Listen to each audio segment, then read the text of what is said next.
Emma Reynolds was 35, a successful marketing consultant living in Seattle, married to Mark for almost 10 years. On paper, her life looked perfect. A stable marriage, a modest but beautiful house, and a routine that made her feel secure. Yet every morning, when she looked in the mirror, she saw a woman who had stopped smiling with her eyes. Her husband was kind, responsible, and loyal. But lately, their love felt like a familiar habit instead of something alive. Their evenings were predictable. Mark came home from work, they ate dinner in silence while the television played softly in the background. And then he would fall asleep on the couch. Emma used to fill the quiet with books or music. But even those no longer distracted her from the emptiness that grew like a quiet ache inside her chest. One Thursday night, as rain tapped gently against the window, Emma's phone buzzed. It was a message from an old friend, Natalie, someone she hadn't seen in nearly a decade. "Hey, stranger. We're having a mini college reunion this Saturday. Just me, Jason, and Tyler so far. You better come. It's been forever." Emma stared at the message, her fingers hesitating.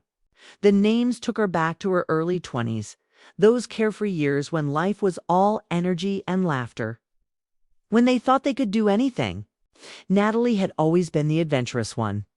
Jason was the charmer with too much confidence, and Tyler quiet, observant. Always the one who noticed what others didn't. For a long minute, Emma didn't reply. Then she typed back, "I don't know if I can make it. Been busy with work and life." Almost instantly, Natalie responded, "You've been saying that for years. Just one night, Em. No excuses." Emma smiled, shaking her head. Maybe it wouldn't hurt. Maybe a night away from her routine could help her breathe again. She typed, "Okay, one night." By Saturday evening, the city glowed under a silver drizzle. Emma spent longer than usual getting ready.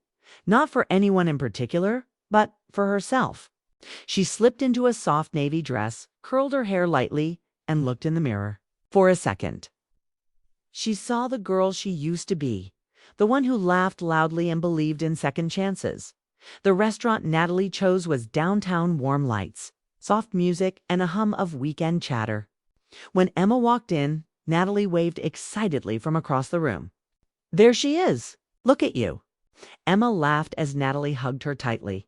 "You haven't changed," she said. "Neither have you," Natalie replied, her smile wide but her eyes observant. "You look steadier, but maybe too steady." Before Emma could answer, Jason appeared. He looked older, a few gray strands at his temples, but his grin was the same. "Emma Reynolds, I don't believe it. You still make every room brighter. Still a charmer, huh?" she teased, shaking his hand. Then Tyler rose from his seat quietly. "Hey," he said softly, his voice deep and calm. His presence felt different, grounded but distant. The four of them sat down, and just like that, years melted away. They talked about college, old professors, bad dorm food, wild nights that now felt like someone else's memories. Laughter came easily, almost too easily. For a moment, Emma forgot the life waiting for her back home. Over dinner, Natalie mentioned how she'd divorced last year. "I realized I'd been living beside someone, not with them," she said, taking a slow sip of wine. "I wanted to feel alive again." Emma's hand froze on her glass. Those words hit something inside her. Tyler noticed. "You okay?" he asked quietly. Emma smiled weakly. "Yeah, just thinking." Jason leaned forward, his tone playful. "Emma's always been the deep thinker. Remember when she used to spend hours sketching by the lake?" She laughed softly. "Those were good days." "Maybe they can be again," Tyler said suddenly, his voice steady but meaningful. Their eyes met for a heartbeat. Too long. Later, that night, they left the restaurant and wandered through the nearby park. The city lights shimmered through the wet leaves, and everything smelled of rain and memories. Natalie walked ahead with Jason, their laughter echoing, while Emma and Tyler lagged behind. "It's strange," Emma said softly, "how years pass and you don't even realize you've stopped feeling." Tyler looked at her. "I think feeling doesn't stop. We just forget how to listen to it." His words lingered. She didn't reply, but something in her chest tightened. When they reached the cars, Natalie turned to her. "We're planning a weekend at the lake house next week. Just the four of us. Like old times." "You have to come." Emma hesitated. "I don't know if Mark would." "Oh, come on," Natalie interrupted with a grin. "You need a break, a little laughter. You've earned it." Tyler glanced at her but said nothing. Emma smiled faintly. "We'll see." When she got home that night, the house was dark except for the glow of the television. Mark was asleep on the couch, the remote still in his hand. She stood there for a long moment, just watching him. He looked peaceful, the way he always did, but distant, like they were living two separate stories under one roof. She went upstairs, changed quietly, and sat on the edge of the bed. Her phone buzzed again. It was Natalie. "Next Friday. Don't cancel," Emma typed back. "I'll think about it." Then Tyler's name appeared beneath it. A simple message. "It was good seeing you tonight." She stared at it, her heart beating faster than she wanted to admit. After a long pause, she replied, "You too." She set the phone down, turned off the lamp, and lay awake, staring into the dark. She told herself it was just friendship, nostalgia, nothing more.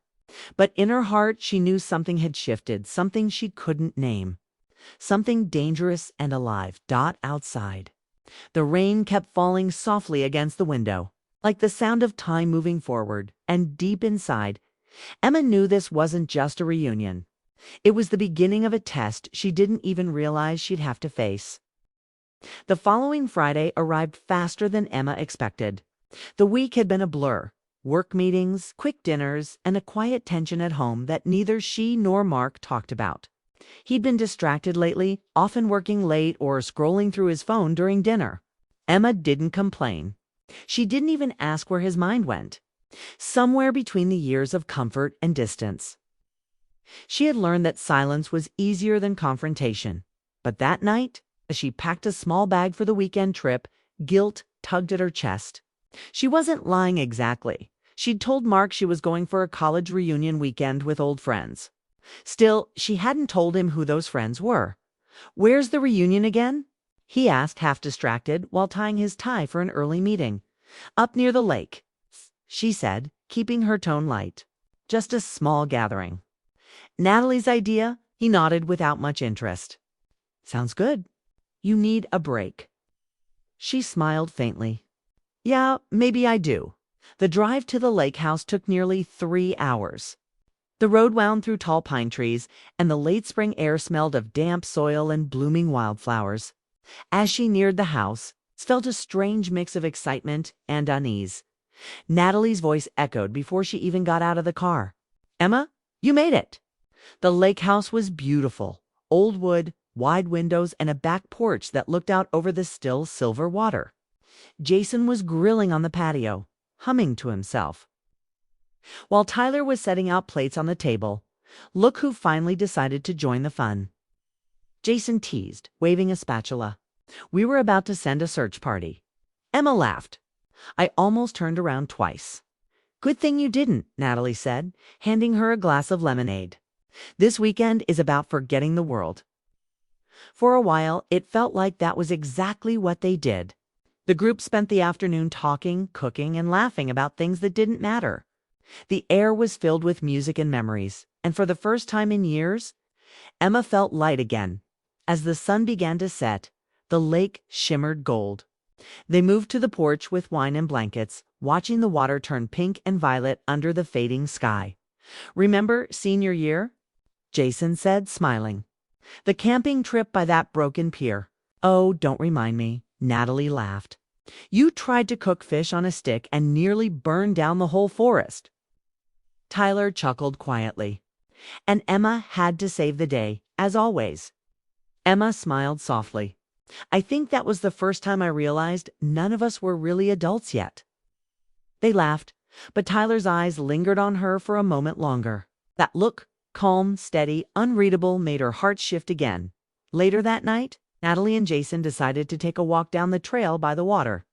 "You two coming?" she called out. Tyler shook his head. "We'll stay here. I'll clean up." When they were gone, the air fell quiet except for the sound of crickets and the soft waves lapping against the shore. Emma helped him clear the table, folding napkins and stacking glasses. "You always were the responsible one," he said quietly. She smiled faintly. "Maybe too responsible." He glanced at her, his eyes serious. "You seem different." "Sad? Maybe." She didn't answer right away. Instead, she stared out at the lake. "Do you ever feel like you built a life so carefully that you forgot to live it?" Tyler leaned on the railing beside her. "Every day. After my divorce, I thought I'd start over. But I realized I'd spent years giving so much to someone who stopped seeing me. I didn't even recognize myself anymore." His words hit something deep inside her. She looked down, her voice soft. "That sounds familiar." They stood in silence for a while. The world felt still, like even time had stopped to listen. When she finally spoke again, her voice trembled slightly. "Sometimes I miss the person I used to be, the one who wasn't afraid to take chances." Tyler's gaze was steady. "Maybe she's still there, just waiting for you to notice her again." Emma's breath caught. For a moment she felt something awaken, not attraction, not desire, but a raw human ache for connection. Then Natalie's voice called from the trail, and the spell broke. Emma stepped back quickly, her heart racing. "We should get some rest," she said quietly. "Yeah," he replied. "Good night, Emma." That night, she lay awake in her room, listening to the rain tapping against the roof. She thought about Tyler's words, about her marriage, and about the hollow space she had learned to ignore. She wasn't unhappy, but she wasn't living either. The next morning, they made breakfast together. The atmosphere felt lighter, more comfortable. Jason cracked jokes, Natalie danced barefoot in the kitchen. And for the first time in years, Emma laughed until her cheeks hurt. Later, the group decided to go canoeing on the lake. The sun shimmered on the water as they paddled out, the air filled with the sound of birds and distant laughter. For a moment, everything felt simple again. No worries, no guilt, just peace. When the sun began to dip, they returned to shore. Jason built a small fire, and they sat around it as the sky deepened into twilight. The warmth of the flames made everyone relax, and the conversation turned to love. The kind that changes people. "Do you think love can fade?" Natalie asked suddenly, her tone reflective. "Love doesn't fade," Tyler said quietly. "People just stop tending to it." Emma looked at him, and he looked back. There was no judgment in his eyes, only understanding. She wanted to look away, but COULDN single quotes to Jason broke the silence with a laugh. "You two always did get too deep for me. Love's messy." "That's all I know." Everyone laughed, and the moment passed. But deep inside, Emma knew something had shifted again. That night, when she went inside to get her sweater, she found her phone buzzing. It was a message from Mark. "Hope you're having fun. Don't stay up too late." She stared at the message for a long time. The words were kind but distant, like a note left on a refrigerator. She typed back, "I'm fine. See you Sunday." She set the phone down and stood by the window, watching the reflection of the fire outside. Tyler was sitting alone now, staring into the flames, his face thoughtful for a long time. She just watched and realized she wasn't the only one trying to fill an empty space. When she finally stepped back outside, Tyler looked up. Their eyes met once more, a quiet understanding passing between them. Neither of them spoke. They didn't need to.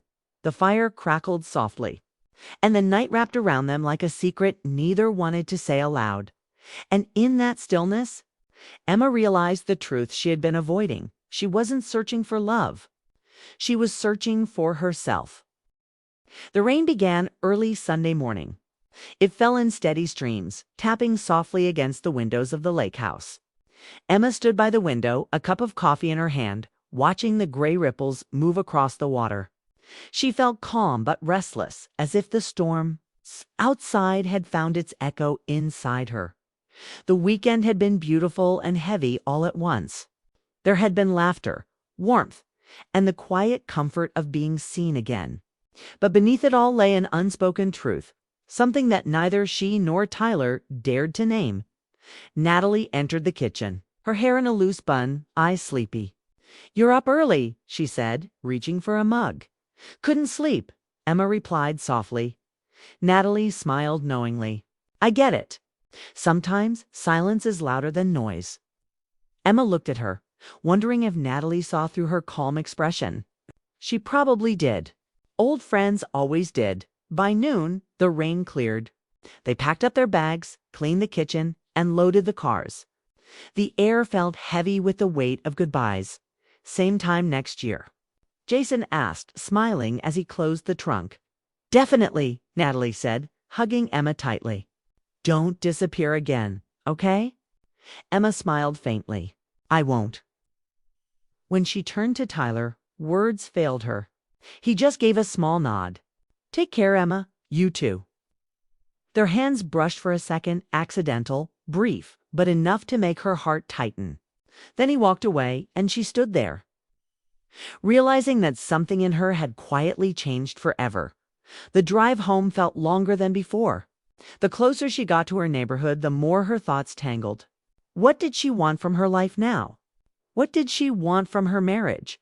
Mark wasn't cruel or careless. He was just absent. But maybe she had been too. When she stepped through the front door, the house smelled faintly of cedar and lemon cleaner. Mark was in the living room, sitting with his laptop open. "Hey," he said, smiling politely. "How was the trip?" "It was good," she said, hanging up her coat. "Peaceful? Glad to hear it." He closed his laptop and stood. "Dinner later?" She nodded, though her voice caught slightly. "Sure." That evening, as they ate, she watched him the way he spoke about work. The small lines around his eyes, the comfort in his routine. He wasn't a bad man, just a distant one. And maybe, she realized, she'd let that distance grow too wide. After dinner, Mark went upstairs to make a call. Emma sat at the table for a while, her mind a storm. Then she quietly followed him. When he hung up, she said softly, "Mark, can we talk?" He looked surprised but nodded. "Of course. What's going on?" She hesitated, searching for words. "I think somewhere along the way, we stopped seeing each other. We became comfortable, maybe too comfortable. And I'm not blaming you. I think I let it happen too." He frowned slightly. "Is this about the trip?" "No," she said quickly. "It's about everything. About us, I miss feeling connected to you." Mark exhaled slowly and sat down on the bed. For a long moment, he didn't speak. Then he said, "You're right. I've been distracted. Work, stress. I thought I was doing enough just by being here." Emma's throat tightened. "You were here. Yes, but it felt like you weren't." He nodded slowly. "I know. And maybe you weren't here either." She froze at his words. Not because they were cruel, but because they were true. They sat in silence. Two people surrounded by years of love and distance. Finally, he spoke again. "Do you still want this? Us?" Her eyes filled with tears. "I do. But I want it to mean something again." Mark looked at her for a long time, then reached for her hand. It was a simple gesture, but it felt like a beginning. "Then maybe we start over," he said quietly. "Not from the beginning, just from right now." Something broke inside her, not in pain, but in relief. She nodded, her hand tightening around his. "I'd like that." The following weeks felt different. Not perfect, not easy, but real. They began talking more, walking together after dinner, even cooking on weekends. Sometimes silence still filled the room, but it wasn't the cold kind anymore. It was peaceful. One afternoon, Emma received a text from Natalie. "Tyler got a new job in Seattle. He asked about you." Emma stared at the message for a long time. She didn't reply immediately. She didn't know what to say. Eventually, she typed back, "Tell him I wish him the best." That night, she went for a walk by herself. The air was cool, the sun dipping low beyond the neighborhood trees. She thought about Tyler, the calmness in his voice, the truth in his eyes. He had reminded her of something she'd forgotten, that love wasn't about excitement or escape. It was about being seen. And in some strange way, she realized, it helped her see herself again. When she returned home, Mark was on the couch watching an old movie. "You okay?" he asked. "Yeah," she said softly, sitting beside him.